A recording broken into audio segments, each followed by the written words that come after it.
Halo, Assalamualaikum warahmatullahi wabarakatuh. Anak-anak kelas 11 IPA 1 dan 11 IPA 2. Bertemu lagi dengan Miss Aulia untuk di pertemuan pertama e-learning kimia. Ya, jadi hari ini kita akan membahas tentang menghitung nilai kelarutan dan KSP. Menghitung nilai kelarutan dan KSP. Untuk membahas nilai kelarutan, coba ibu mau mereview dulu. Kalian masih ingat nggak apa pengertian dari zat terlarut dan pelarut? Nah, apa bedanya yo? Kalau misal nih ada gula dan ada air, mana yang termasuk zat terlarut? Yang termasuk zat terlarut itu adalah partikel gula. Kalau air berarti dia termasuk pelarut. Kalau bubuk gula, butiran gula dilarutkan ke dalam air, berarti itu sudah menjadi larutan gula. Nah, maksud di sini untuk menghitung nilai kelarutan ya, jadi kita mau menghitung nih seberapa banyak partikel zat terlarut itu di dalam pelarut. Jadi kita mau menghitung seberapa banyak si butiran gula itu larut di dalam air, gitu ya. Kita baca dulu pengertiannya. Kelarutan merupakan kemampuan zat terlarut untuk larut dalam pelarut. Ya, jadi begitu ya kira-kira kalau dari pengertiannya. Secara bahasa Inggris, kelarutan itu artinya solubility. Jadi dalam bahasa Inggris kelarutan itu solubility. Tapi kalau dalam istilah kimianya yang sudah kita pelajari di sebelumnya, kelarutan itu adalah M atau molaritas. Jadi kalau misalnya kita mau menghitung molaritas itu atau kita mau menghitung berapa banyak zat terlarut dalam pelarut, biasanya rumusnya gimana? Masih ingat kan? M atau molaritas sama dengan gram per ml dikali 1000 per volume. Gramnya di sini gram si zat terlarut ya. ml-nya di sini berarti si ml-nya juga dari si zat terlarut dikali 1000 per volume. Volume di sini adalah volume pelarutnya. Nah, kenapa di sini tandanya S? S di sini tuh sebenarnya sama aja fungsinya seperti M atau molaritas, tapi karena dalam bahasa Inggris molaritas itu artinya solubility, istilahnya itu adalah solubility, jadi diganti dengan S. Untuk dari rumusnya seperti itu. Dan kalau misalnya kita mau tahu seberapa banyak nilai si zat terlarut itu dalam pelarut, berarti kan kita mau menghitung berapa banyaknya si zat terlarut dalam pelarut ya. Dan itu nilainya itu tergantung dari jumlah ionnya. Nilainya itu tergantung dari seberapa banyak ion dalam senyawa itu. Kalau semakin banyak jumlah ion dalam senyawa, ya kan, berarti dengan kata lain akan semakin besar juga nilai kelarutannya atau nilai solubility-nya. Nah, yang pertama, kalau jenis ionnya jumlahnya ada 2. Ini kita sebagai contoh aja ya, 2 ion. Contohnya ada senyawa NaCl. Kalau terurai berarti gimana? Ada Na+ dan Cl-. Nah, si Na+ sama Cl- ini mereka itu punya nilai molaritas atau nilai solubility-nya masing-masing gitu, sehingga nanti kan bisa ditemukan. Kalian masih ingat kan pelajaran yang materi asam dan basa? Misalkan ada larutan asam, konsentrasinya atau molaritasnya 0,2 m. Ada larutan basa, nilai konsentrasinya 0,1 m. Nah, M itu molaritas itu, solubility-nya itu mula-mulanya tuh asalnya dari sini. Jadi si Na itu punya nilai solubility-nya sendiri dan nilai Cl juga punya nilai solubility-nya sendiri. Nah, kita masukin KSP, sedangkan KSP itu apa? KSP itu adalah hasil kali kelarutan. Jadi masing-masing si unsur ini punya nilai solubility atau punya nilai kelarutan. Kalau ditanya berapakah KSP-nya atau berapakah nilai hasil kali kelarutannya, berarti tinggal dikali saja. Si Na punya nilai S, masukin nilainya. Si Cl juga punya nilai S, masukin nilainya. Berapakah nilai hasil kalinya? Berarti kan tinggal dikali S dikali S. S di sini pangkat 1, S di sini juga pangkat 1. Pangkat kalau dalam perkalian berarti kan bagaimana? Ditambah.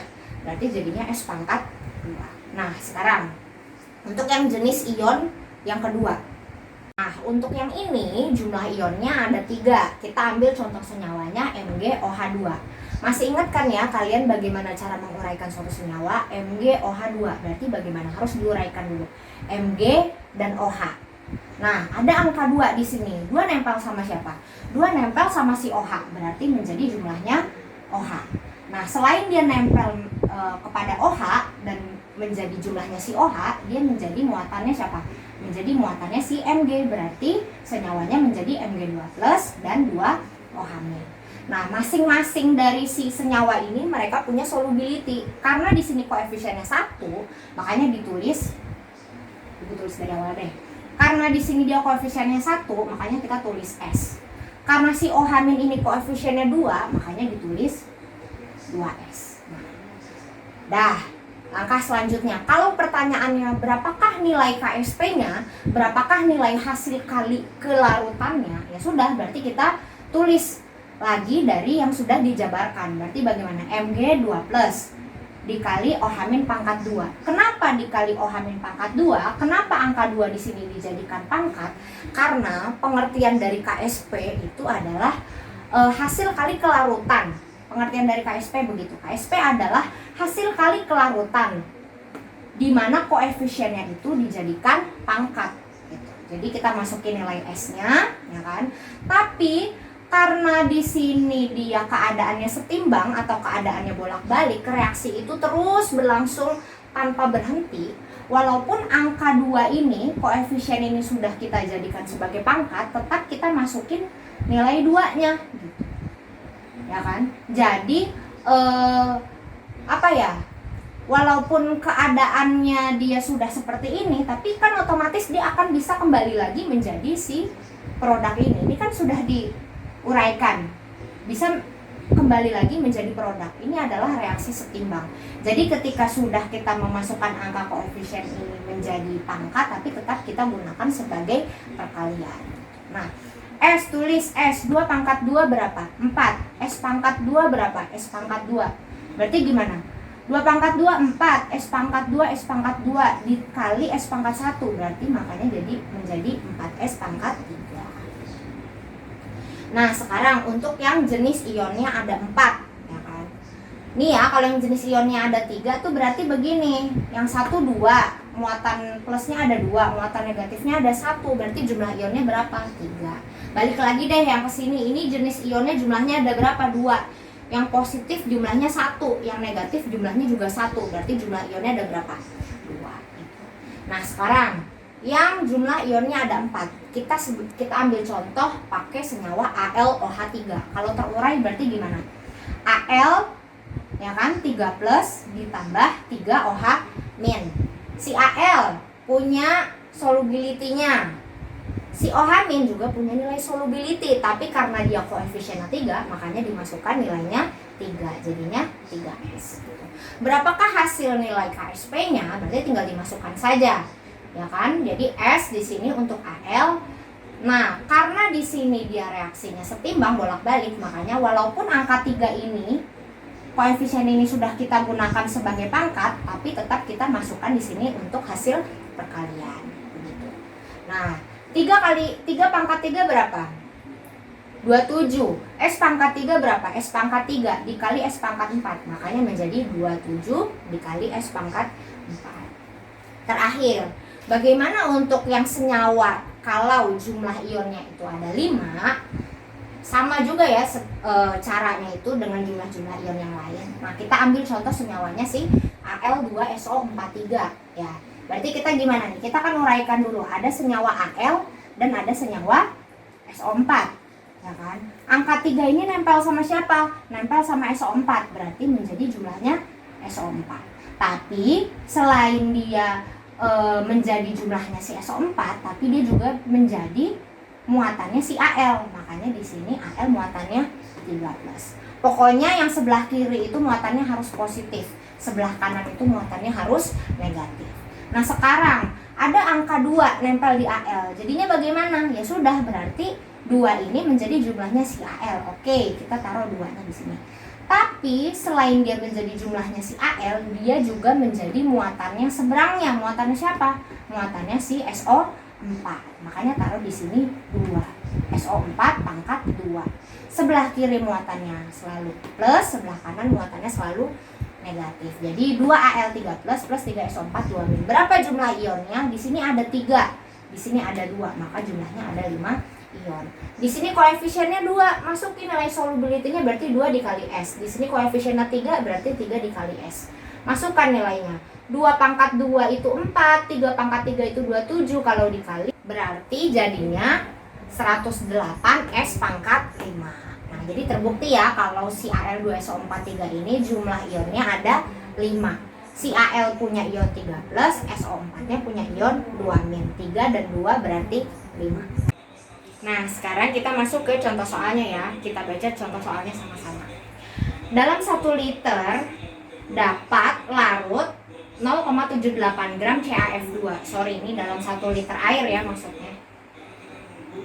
Dalam 1 liter air dapat larut 0,78 gram CaF2. Berapa nilai hasil kali kelarutan atau KSP-nya? Nah, berarti cara yang pertama gimana? Kita harus menguraikan dulu si senyawa CaF2 ini. CaF2. Kalau terurai berarti jadinya gimana? Ada Ca dan F, ditulis dulu. Ada Ca dan F. Ada angka 2 nempel di F nih, berarti menjadi jumlahnya si F. Oke, kita tulis di sini. Ya kan? Selain dia menjadi jumlahnya si F, dia juga menjadi muatannya si Ca. Ya, berarti di sini Ca2+, ya kan? Nah, sekarang si Ca jumlahnya ada berapa nih di sini? 1. Berarti otomatis karena si Ca jumlahnya 1, berarti muatan si F-nya menjadi -1. Gitu. Nah, sekarang kita buat dulu. Karena kita sudah menguraikan si CaF2 ini, berarti kita tentuin juga nilai solubility-nya untuk tahu berapakah hasil kali kelarutannya. Nah, si Ca koefisiennya berapa di sini? 1. Berarti tulislah solubility-nya 1, ya kan? Ini muatan ya, maksudnya 2+ itu, ya kan? Nah, terus lagi si F koefisiennya ada berapa? 2. Berarti dia punya nilai solubility-nya 2. 2 dikali S gitu. Sekarang kita tulis nilai KSP CaF2 sama dengan hasil kali ya. Berarti kan Ca2+ dikali F- pangkat 2 gitu kira-kira. Nah, masukin nilainya. Si Ca punya nilai solubility, punya nilai S. Si F angka 2-nya sudah kita jadikan pangkat, tapi tetap kita masukkan nilai 2-nya. Berarti 2S pangkat 2. Ya kan? Berarti jadinya gimana? 2 pangkat 2, 4. S pangkat 2, S pangkat 2 dikali S pangkat 1. Berarti menjadi 4S pangkat 3. Nah, sudah, kita udah dapet nih. Ternyata nilainya itu 4S pangkat 3. Tapi kan itu belum selesai. Berarti kita hitung dulu. Berapa sih nilai S-nya? Nilai solubility-nya? Nilai kelarutan dia? Nilai kelarutan si CaF2 dalam air itu berapa? Kan rumusnya kan begini ya. Sama seperti kita menghitung M atau molaritas. Gram per ml kali 1000 per volume. Masukin.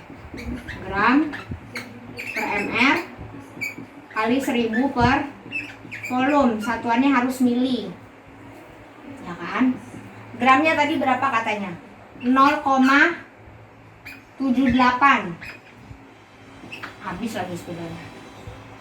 mR CaF2. CaMR berapa nih? 40. F-nya ada 2. Berarti kan 19 dikali 2. 19 dikali 2 38. 38 ditambah 40 78. Berarti kan per 78 dikali 1000 per volume. Volumenya di sini volume pelarut dalam 1 liter air. 1 liter berarti berapa mili? 1000.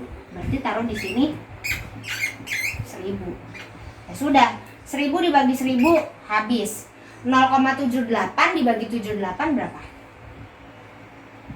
0,01 atau 1 kali 10 pangkat -2. Nah, kita ulangin lagi ya, karena tadi spidolnya habis. Gimana jadinya? 0,78 per 78 dikali 1000 per 1000. 0,78 dibagi 78. Hasilnya berapa? 0,01. 1000 dibagi 1000 habis. Jadi kan bisa kita coret. 0,78 dibagi 78 0,01. Berarti sama aja seperti 1 kali 10 pangkat -2. Karena kita sudah dapat nilai S-nya 1 kali 10 pangkat -2, ya udah kita masukin nih di sini. Berarti kan tadi kan nilai KSP kita dapat 4S pangkat 3. Berarti kita masukin nilai S-nya. Berarti gimana? 4. S-nya masukin ya, nilainya 1 kali 10 pangkat min 2 pangkat 3 gitu. Nah, pangkat 2 kalau di kuadrat 3 berarti gimana tuh? Jadi dikali di sini. Minus 2 pangkat 3 berarti gimana? Menjadi pangkat 6. Berarti kan sama aja 4 dikali 1 kali 10 pangkat min 6 gitu kan. Nah ya sudah, berarti 4 dikali 1 kali 10 pangkat min 6 sama dengan 4 dikali 10 pangkat min 6. Itu ya. Gitu aja deh. Cukup sekian pertemuan pertama e-learning kimia hari ini. Mudah-mudahan bermanfaat ya. Gitu aja kali ya. Wassalamualaikum warahmatullahi wabarakatuh.